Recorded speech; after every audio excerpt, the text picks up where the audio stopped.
peu. Quand on est fiancé, bien aimé, on peut se séparer, ce n'est pas un problème.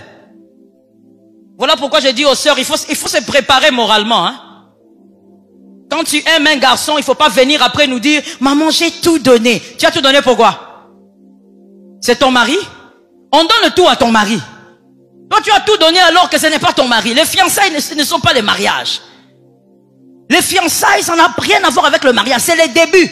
Mais dans les fiançailles, on peut se séparer. C'est en étant marié qu'on ne peut pas se séparer. Choisis bien. Ne viens pas nous dire non, il y a des choses qui étaient cachées. Voilà pourquoi, dans ton choix, tu dois associer la prière. C'est que l'homme te cache, le Saint-Esprit peut te le révéler. Est-ce que ça tombe sur ta vie? C'est que l'homme te cache, la nuit tu peux dormir, tu vois un rêve. Le Seigneur vient te parler de ce qu'un homme cache. Si le Seigneur bien-aimé ne veut pas que tu prennes ce chemin, surtout si tu as l'habitude de te confier en lui, le Seigneur va t'arrêter d'une manière ou d'une autre. Est-ce que quelqu'un me capte? Que le Seigneur t'aide à faire un choix intelligent. Un choix intelligent vous permet d'avoir donc une vie équilibrée, de faire un choix équilibré. Vous êtes content ou contente face aux valeurs que la personne a, mais lorsque vous la voyez, vous êtes aussi satisfait. Est-ce que quelqu'un m'entend? Voilà pourquoi aussi, bien aimé, je suis en train de chuter. Voilà pourquoi, lorsqu'on est enfant, on réfléchit comme un enfant. Quand on devient adulte, il y a des choses qui doivent changer. Que cela entre dans l'âme de quelqu'un. C'est comme ça que l'apôtre Paul a dit, lorsque l'héritier est un enfant, il ne diffère en rien de qui? D'un esclave. Ça veut dire que même s'il pleure du matin au soir, il y a des choses qui sont à lui qu'on ne va pas lui donner. La belle voiture est à l'extérieur, c'est à lui, mais on ne lui donnera pas. Pourquoi au fait? Pourquoi l'apôtre Paul a parlé d'un enfant et de l'esclave pour dire que l'enfant ne peut pas hériter? C'est parce que l'enfant réfléchit selon son âge. L'enfant réfléchit selon son état. L'adulte aussi a une autre manière de réfléchir. Lorsqu'on est enfant dans la tête, parce que c'est ça aussi le problème avec la jeunesse. Tu peux avoir 40 ans, tu peux avoir 35 ans, tu peux avoir 22 ans. Mais dans ta tête, si tu es un gamin, tu es un gamin. Un gamin mais qui porte le pantalon, qui parle, mais tu es un gamin dans la tête. C'est-à-dire, toi, les critères extérieurs, tu les choisis comme un enfant. Écoutez un peu ces genres de critères. Non, mais je vous laisse libre. Hein. Je ne dis pas que vous devez changer d'avis, mais je vous fais seulement réfléchir. Un enfant, c'est celui qui dit, moi, vous savez, j'avais un fils spirituel comme ça, qui me disait, maman, ngaka metiola. Maman, moi, je ne peux pas épouser une femme qui n'est pas métissée. Non. Vous voyez les critères des enfants? C'est l'enfantillage. C'est celui qui pense que le mariage est un jeu.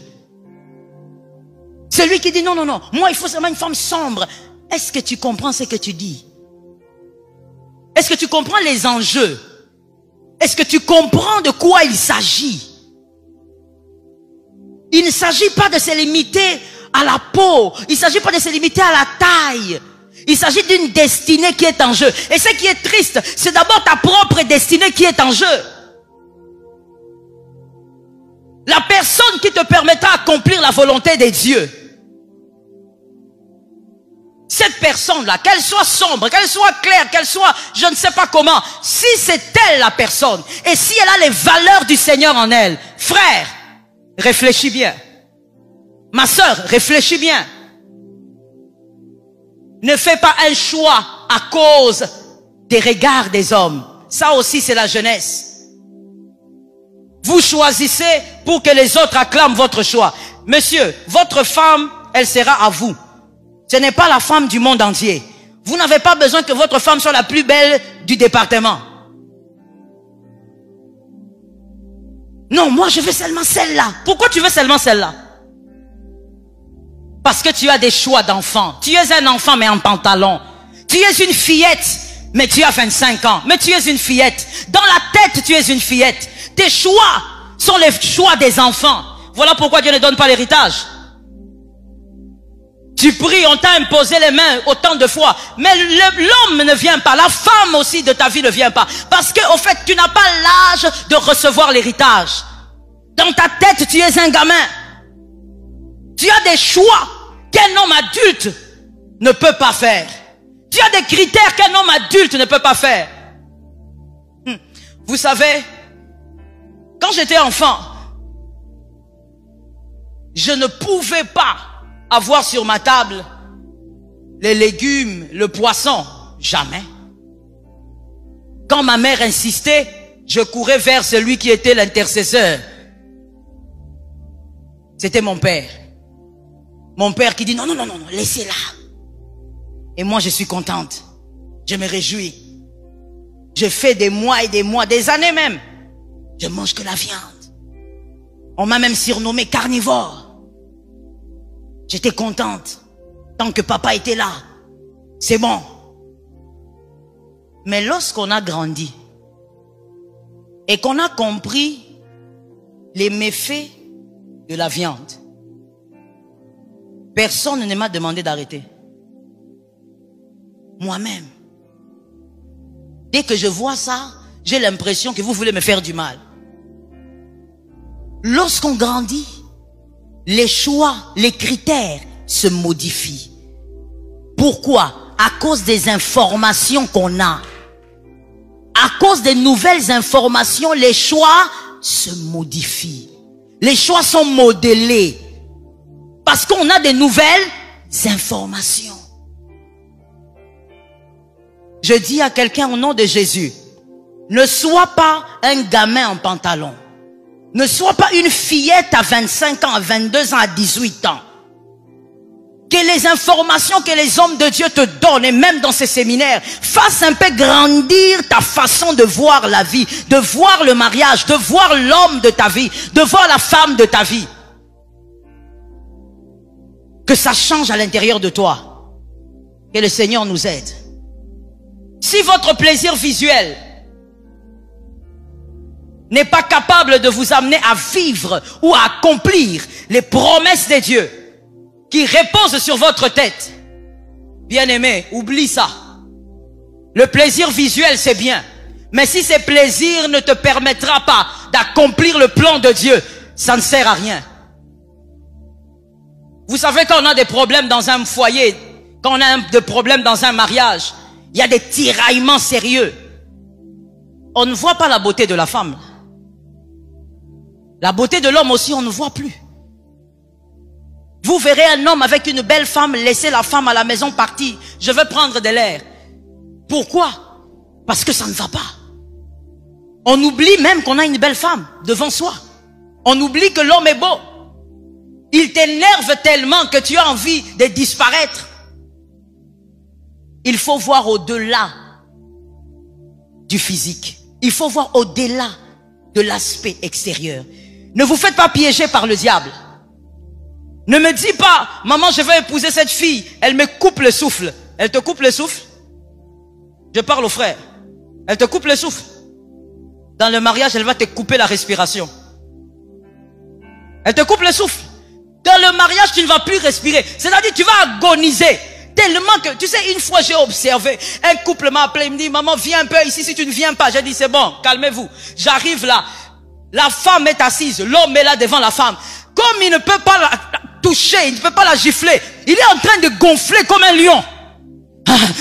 Je dis, papa, tu as un démon ou bien? Calme-toi. Il est tellement monté, tellement en colère. Mais c'est cette femme-là qui coupait le souffle. Attention à tes choix. Va au-delà de l'enfance. Grandis.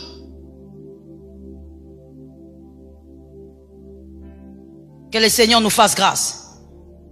Je finis en te disant, voici comment tu dois faire ton choix. Je le dis rapidement, puisque je n'ai plus le temps. N'oublie pas que le mariage est un amplificateur de ta destinée. Et donc, épouse un adorateur de ton Dieu. Ça fait partie des premières valeurs. Épouse celui qui adore ton Dieu. Qui n'adore pas ton Dieu parce que il veut se marier, elle veut se marier. Qui adore ton Dieu parce que tu l'as trouvé en train d'adorer ton Dieu. Avant que toi tu ne connaisses la personne, elle adorait déjà ton Dieu. Épouse un amoureux de tes passions. Tu dois épouser une personne qui est amoureuse de tes passions. Pas parce que tu l'as forcé, pas parce que tu as insisté, mais parce que lorsque vous parlez, tu sens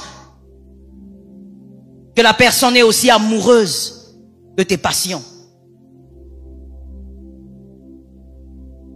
Épouse celui qui peut ou qui n'est pas, s'il n'est pas, qui peut être amoureux de ta vision. Sinon, tu vas épouser une personne qui te combattra. Il y a des foyers comme ça. Des fois, les célibataires ne s'imaginent pas.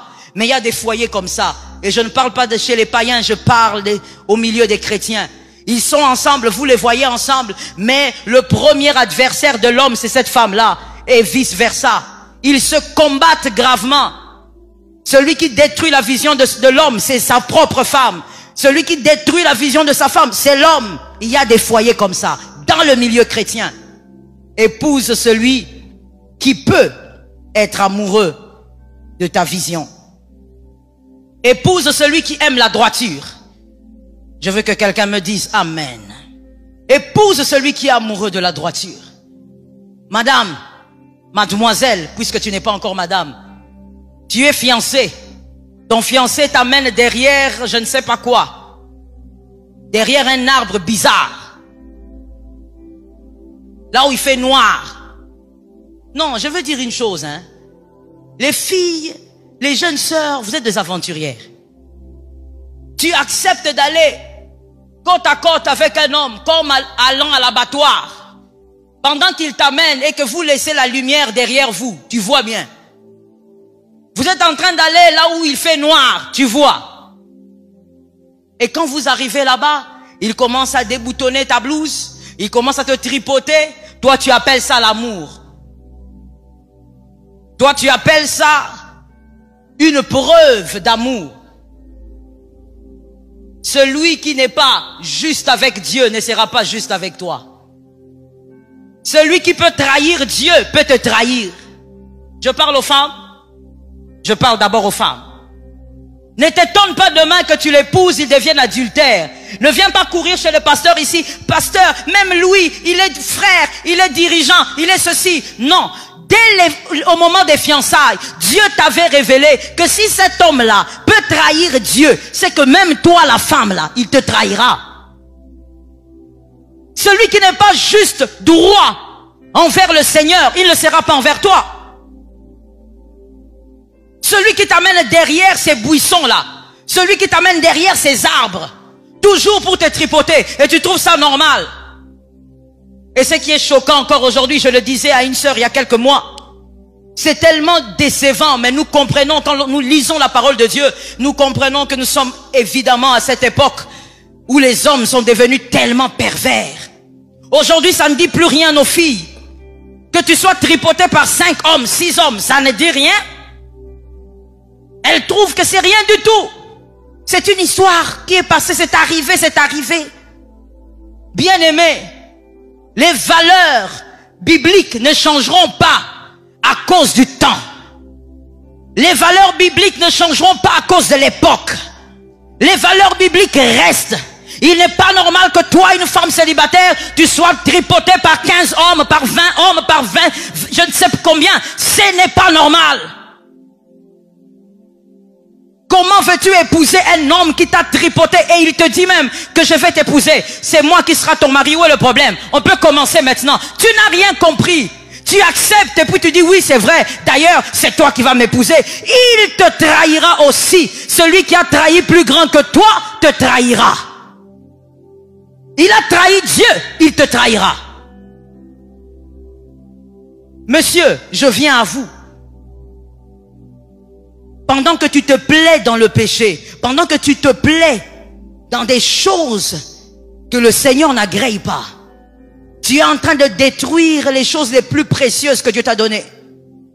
Je m'explique. Et aidez-moi, j'ai déjà débordé, donc aidez-moi à dire ça rapidement. Lorsque vous êtes en plein péché, on est au milieu des jeunes, donc je me permets de parler, n'est-ce pas? Lorsque vous êtes en plein péché, je parle aux messieurs, et que vous êtes en train de tripoter la poitrine de cette sœur-là, pendant ce temps-là, vous êtes en train de pratiquer la repentance? C'était une question. Vous ne pratiquez pas la repentance, n'est-ce pas? Vous êtes en train de pécher. Donc pendant ce temps-là, le diable, comme la Bible dit, le voleur, il vient, il vole, il détruit, il égorge. Quand toi tu touches la poitrine de cette fille, le voleur est en train de voler. Mais regardez maintenant la particularité de ce voleur-là. Le voleur-là, qui est le diable, ne vole pas n'importe quoi. Voilà pourquoi même quand il est parti parler à Ève, il n'est pas allé dire à Ève n'importe quoi. Il a convaincu Ève pour qu'elle amène le monde entier dans le chaos. Lorsque le diable vient te voler, il va te voler les choses les plus précieuses que Dieu t'a données. Certaines choses même que tu ne connais pas, le diable va te les voler. Tu es en train de jouer avec ton histoire. J'ai dit à quelqu'un, ne joue pas avec ton histoire. Ne joue pas avec ta destinée. Dieu a tellement aimé ta vie qu'il t'a fait confiance. Ne joue pas avec ta destinée. Aime la droiture. Épouse celui qui aime la droiture. Même lorsqu'il est en train de résister au péché, il te dit, prie avec moi. Prie pour moi. Je dois vaincre ce péché. Mais que cette personne aime la droiture. Que le Seigneur nous fasse grâce. Épouse enfin une personne que tu aimes. Ne va pas épouser quelqu'un que tu n'aimes pas. Même si la personne a des très belles valeurs, même si la personne est extérieurement correcte, mais si tu ne l'aimes pas, laisse cette personne-là. Laisse-la, il y a quelqu'un qui va l'aimer, qui va la rencontrer. Ne joue pas avec le cœur de l'autre. Ne va pas gâcher le cœur de l'autre. Là où toi, tu n'es pas capable d'aimer assez, il y a quelqu'un qui a été fait pour lui, pour elle. Il pourra l'aimer comme il le mérite. Ne va pas épouser quelqu'un que tu n'aimes pas.